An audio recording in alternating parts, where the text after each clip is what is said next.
বুঝছো? এটা কিসের বলে জানো? ওই দেখো না যে পার্লারে যারা কাজ করে তাহলে যে কাজ করে কথা বলে। ঠিক আছে? তারা কিন্তু শাড়ি পরে না নেই। মানে এটা কিন্তু একটা মানুষের মনের একটা আবেগ থেকে তৈরি করে, মনের মাধুরী বিষয় তৈরি করে, মানুষের নিজের স্মৃতি তৈরি করে। ঠিক আছে? এটা কি? শিল্প কলা মানুষের মনের সৃজনশীল কর্মকাণ্ডের সামগ্রিক রূপ হচ্ছে শিল্পকলা। বুঝতে পারছো? মানুষের মনে অর্থাৎ যার যার মনে সৃজনশীলতা কি পাচ্ছে, হ্যাঁ সেসব কর্মকাণ্ড যত কাজ পায় না কেন এইসবের সব কিছু একসঙ্গে মিলিয়ে হলো কি শিল্পকলা। ঠিক আছে?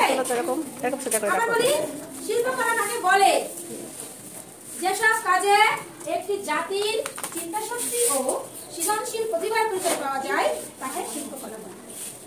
ওকে, এরপরে আসো কলা কাকে বলে? কলা কলা লয় কারেলা কলা। আমরা অনেক প্রকার কলা খেয়ে থাকি তাই না?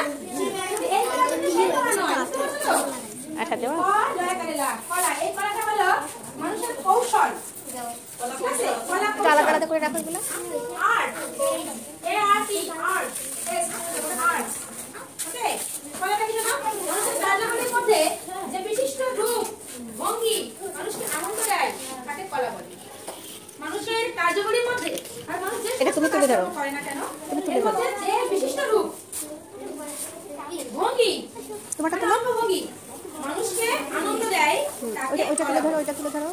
ঠিক আছে? এটা জানো কলা কত প্রকার? কাঁচকলা, সবজি কলা, মুখি কলা এগুলো কিন্তু নয়। কলার কিন্তু আলাদা ভাগ আছে, যেমন চারুকলা ও কারুকলা। চারুকলা ও কারুকলা, চারুকলা ও কারুকলা, চারুকলা ও কারুকলা। চারুকলা কি জানো?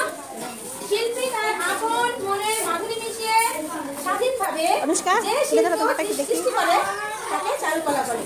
যেমন চিত্রকলা, অর্থাৎ এই শিল্পকলা থেকে কিন্তু আস্তে আস্তে ভাগ দিকে আসছে। দেখি সোহাগ তোমার ঘরটা এটা কি ছাদ বাগান? ছাদ বাগান সুন্দর, এটা রঙের কম্বিনেশন বলে এটাকে। সুন্দর, একটা কালার মিক্স করে আরেকটা কালার তৈরি করে এটা রঙের কম্বিনেশন হয়েছে তাই না? খুব সুন্দর হয়েছে পাখিরা।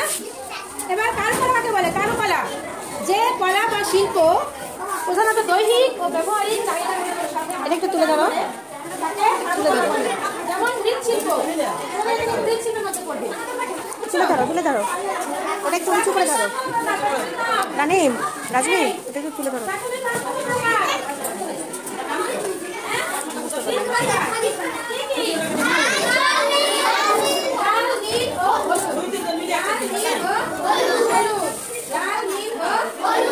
প্রণয় কি এনেছো? অনেক সুন্দর প্রণয়।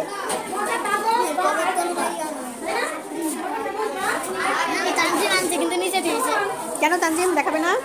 রাখো সামনে রাখো। কোথায়? বাইরে? Pencil sketch.